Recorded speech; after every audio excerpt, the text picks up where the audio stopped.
ఒక చిన్న గ్రామం అడవికి దగ్గర్లో ఉండేది.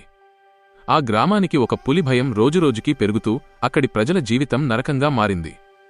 పొలాలకు వెళ్లడానికి కూడా ఎవరూ ధైర్యం చేయలేకపోయారు. ఆ గ్రామంలో ఒక యువకుడు రాఘవ. అతనికి కూడా భయం కలిగింది. కాని తనలో తాను అనుకున్నాడు, మనమందరం కలిసే ఉంటే ఈ పులిని తరిమేయగలం.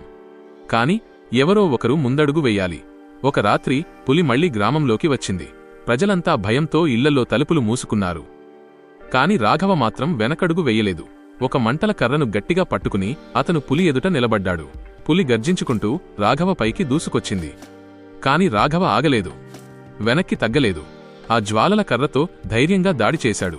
ఆ అగ్ని చూసి పులి భయపడి అడవిలోకి పారిపోయింది. గ్రామస్తులంతా బయటకు వచ్చి రాఘవను చుట్టుముట్టారు. హర్షధ్వానాలతో అతన్ని కౌగిలించుకున్నారు. ఆ రోజు నుండి గ్రామం మళ్లీ ప్రశాంతంగా మారింది. స్ఫూర్తి. భయం మనసులో ఉంటే సమస్య పెద్దది. ధైర్యం ఉంటే ఏ విపత్తైనా జయించవచ్చు.